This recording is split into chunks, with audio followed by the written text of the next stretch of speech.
Dun, dun, dun, dun, dun, dun, dun, dun. Let's go. The Washington Commanders. There it is. Talk to me. Commanders debuts of some of these guys. Who was one of your guys that kind of really stood out to you? I'm going to go offense because I'm going to let you talk about my Gamecock. Okay. Yeah. So I'm going to go with the easy one, which is Debo. You know, well, that's another Gamecock. Gosh, I didn't even realize. We're littered with South Carolina people here. Jalen Lane's from the Palmetto State. Yep. So Debo had the type of game that I expected. And honestly, Debo had the game I'm used to because he kind of had a dropout. Actually, he had 2 drops out there. One was a third down drop, I believe. But the other one was like an alligator arms where like him and Jaden's smiling after it. It was one of those situations where if he'd catch it, he could split 2 defenders and he was going to score a touchdown. And he kind of alligator armed it. Jaden led him a little bit, whatever it wants to be. The ball wasn't caught. But watching Debo here in Columbia, that's what he would do. He would drop 1 to 2 passes every single game that was maddening to you. And it's like, but then he'd catch another and then run 3 guys over and get another, 20 yards. And you're like, I love this guy. But he did that, but it was great to see him use as a weapon. The fact that he was our leading receiver with 77 yards. He had the carry on I almost called it an end around, but it really wasn't an end around the way we're used to, like Norv Turner doing those wide receiver reverses. It was just a straight handoff to him. It just shows the weapon that he is, that they were trading for. And it's like, you think back to, we gave up a 5th round pick for this. Yeah. That's a steal. Yeah, especially because Terry didn't, it looked like he was kind of not back. You know what I mean? And this is what we were worried about. So having Debo there to kind of take the pressure off was great. But look, I will talk about your guy on defense real quick. I got to talk about Kinlaw because look, I hit you up after the first play. I said, who was that busted through the line? He's huge. And like that's Kinlaw. I said, wait, is that Kinlaw? Like, I mean, he only had a couple sacks. He had the one tackle for a loss, but the impact in the middle. I mean, we were shutting them down in the middle. We really held them in there, held them under 100 yards on the ground, which, as we know, last year, Singletary and Tracy gashed us for like 150 plus. So that was huge seeing that and having Kinlaw in there. And then a guy that you talked about, Dietrich Wise, another guy that had 3 tackles and a tackle for loss and even got to the quarterback, and that was in the preseason where he had the sack and it was a penalty. But, having those guys in there showing kind of the moves that were made in the offseason, they weren't huge numbers. They didn't come out here and blow everything away, but they played their part and they showed up. And then Von Miller coming in here having his 1 sack, didn't do a lot, but did the one thing we know him for. So those guys, I'm kind of excited on defense, especially that D line, because that's definitely something we needed to address. I mean, obviously, let's see what happens going forward with a more potent, more efficient running game, like with Josh Jacobs coming up. But speaking of run game, Will, I mean, look, I was on the Brian Robinson train all the way to the end, and now he's in San Francisco, and apparently San Francisco people are kind of like, what did you give us? Kind of like, this guy ain't got it. So talk to me, Bill, 7th round pick. Is he the number 1 guy now? Like, I know Eckler started and did his thing, but Bill, 82 yards on the ground. What's up?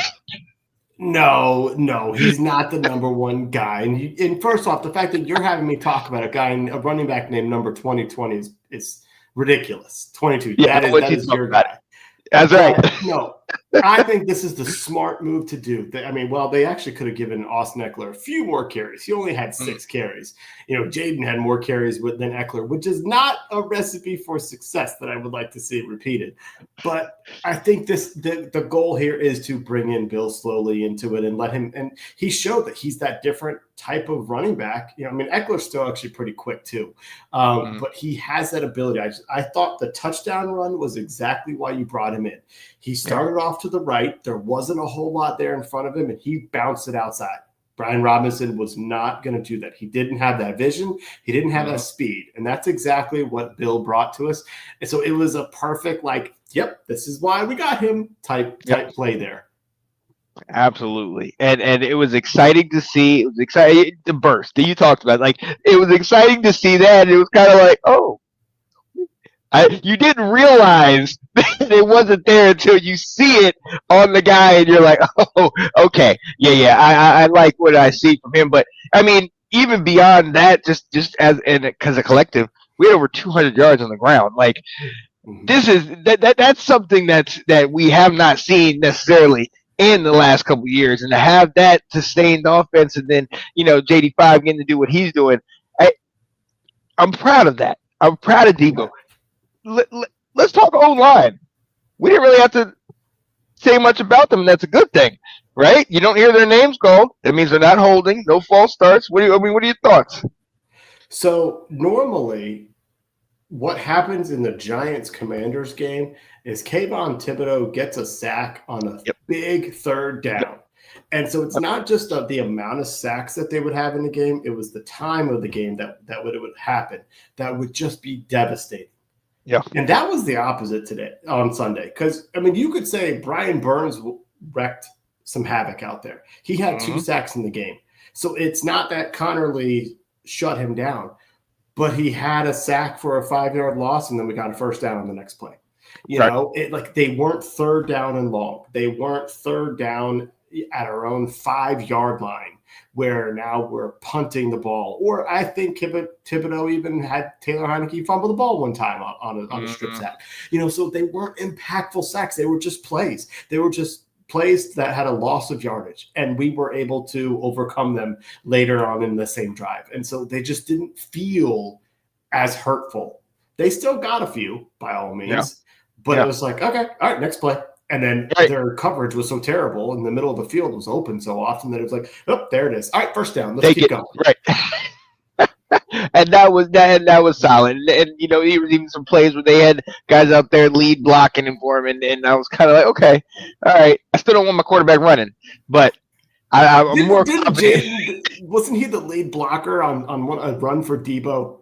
Right. They're like, I don't want to run, and then Debo was lead blocker for him. I'm like, look. Listen, guys, I would run that offense in my video games, but we're not running that in real life. Like, we pay people in the trenches that are much better than you all are at doing that. Lead block. Right.